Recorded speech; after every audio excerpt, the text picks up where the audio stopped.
నమస్తే అండి, నేను మీ జాడ లక్ష్మణ్. ఇప్పుడే తెలిసిన వార్త ఏంటంటే మైపాల్ యాదవ్ గారికి అరెస్ట్ చేసిందట. ఎంత దారుణం అండి, నిజంగా చెప్తున్నాం కదా.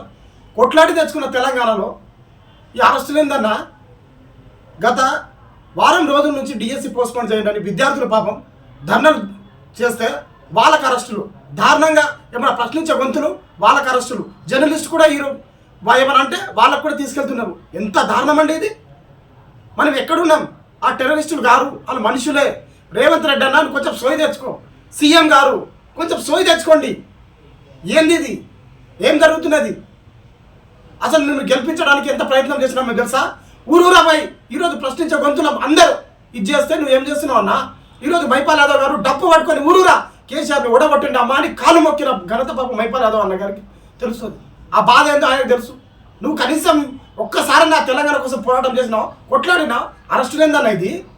మరీ ఇంత దారుణంగా ఎవరు ప్రశ్నించే వాళ్ళు లేరా, లేకపోతే అడిగే వాళ్ళు లేరా? ఏంది తీర్మానం వలన ఎక్కడ ఉన్నావయ్యా? ఎమ్మెల్సీ పదవి ఒత్తిడికి పరిగెత్తుకుంటూ పోయినావా? ఇప్పుడు ఎవరు కనిపిస్తలేరు, మీ పిల్లలు ఎవరు కనిపిస్తున్నారు, డిఎస్సీ పిల్లలు ఎవరు కనిపిస్తున్నారు, ఎవరు ఆత్మహత్య చేసుకుంటారు కూడా మీ ఛానల్లో రావట్లేదు. ఏంది ఇది కథ? ఎక్కడున్నారు మనం? ఎక్కడున్నాం అసలు? లెటర్ ఏమన్నా అంటే ఉత్తప్పుడెంపై ఏమైనా ఫోన్ చేస్తా అంటే మీ ఛానల్ వాళ్ళకి వస్తే కేసీఆర్ ప్రభుత్వం ఉన్నప్పుడు మీ ఛానల్కు మాకు న్యాయం కావండి సార్, న్యాయం కావాలని వస్తే అక్కడి నుంచి లైవ్ నుంచి కేటీఆర్కి ఫోన్ చేయడం, కేసీఆర్కి ఫోన్ చేయడం, లైవ్ కవితకు ఫోన్ చేసేవాళ్ళు. కానీ ఇప్పుడు మీ కాంగ్రెస్ ప్రభుత్వం ఉందని మాకు న్యాయం కావాలని వస్తే ఆ లెటర్ రాస్తున్నావు. ఏంది అది? ఏం ఉత్తరం రాస్తున్నావు? ఏమంటారు కదా ప్రేమ లేఖలా, ఏం రాస్తున్నారు అసలు? తీర్మానం వలన ఎక్కడున్నావు అసలు? ఏంటి అసలు ఏం జరుగుతున్నది? నెక్స్ట్ సీతక్క, అమ్మ సీతక్క సోయి తెచ్చుకోక్క. నీ పైన మొత్తం సీతక్క అంటే ఎంతో అభిమానులు ఉన్నారు ఇక్కడ తెలంగాణలో. కనీసం ఇంత జాలి కూడా కనిపిస్తలేదా? విద్యార్థుల పాపం ఏడుస్తుంటే జాలి కూడా అనిపిస్తలేదా? ఎక్కడున్నావు సీతక్క? ఏమైపోయినావు? కనీసం నువ్వన్నా ఈ కాంగ్రెస్ ప్రభుత్వంలో కాంగ్రెస్ పార్టీలో మంచిగున్నావు అంటే నువ్వు కూడా నోరెత్తట్లేదు. Kodandaram sir next.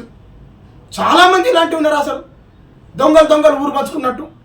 కొత్త వాళ్ళకి అవకాశం ఇస్తే ఇలాగే ఉంటుంది. నిరుద్యోగులారా గమనించండి. నిజంగా చెప్తున్నాను కదా, ప్రశ్నించే గొంతులను అరెస్ట్ చేయడం చాలా దారుణం.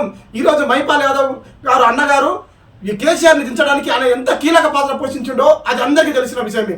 మీకు కూడా తెలుసు, ఇప్పుడు గెలిచిన పార్టీ రేవంత్ రెడ్డికి కూడా తెలుసు, తీర్మానం వల్లకి కూడా తెలుసు, సీతకు కూడా తెలుసు. కనీసం ఆయనకు ఇప్పటికి కూడా వాళ్ళకి స్పందన లేదంటే ఏందన్నా ఇది? ఏం జరుగుతుంది మా తెలంగాణలో? ఒకవేళ ఆయనకు విడుదల చేయకపోతే ఊరూరా పక్క ధర్నా చేస్తాం. మరి రేపు ఖచ్చితంగా ఆయనకు ఏదైతే అరెస్టును ఖండిస్తూ ర్యాలీగా తీస్తాం మేము. జై హింద్, జై తెలంగాణ. మైపాల్ యాదవ్కు మద్దతు ఇచ్చేవాళ్ళు తరలి రండి, ఖచ్చితంగా ఆయనకు ధర్నా తీద్దాం. ఏదైతే ఈ ప్రభుత్వాన్ని గద్దె దింపడానికి మనం నిరుద్యోగులు మళ్ళా గోసేస్తాం. మా కళాకారులు మా ప్రశ్నించే గొంతులకు ఎప్పుడు కూడా ఉంటాయి. ఖచ్చితంగా మాలాంటి కళాకారులు మళ్ళా ఇంకా గోసి డప్పు వేసుకొని ఈ కాంగ్రెస్ ప్రభుత్వం దించడానికి కూడా మేము సిద్ధంగా ఉన్నాం. జై తెలంగాణ, జై హింద్.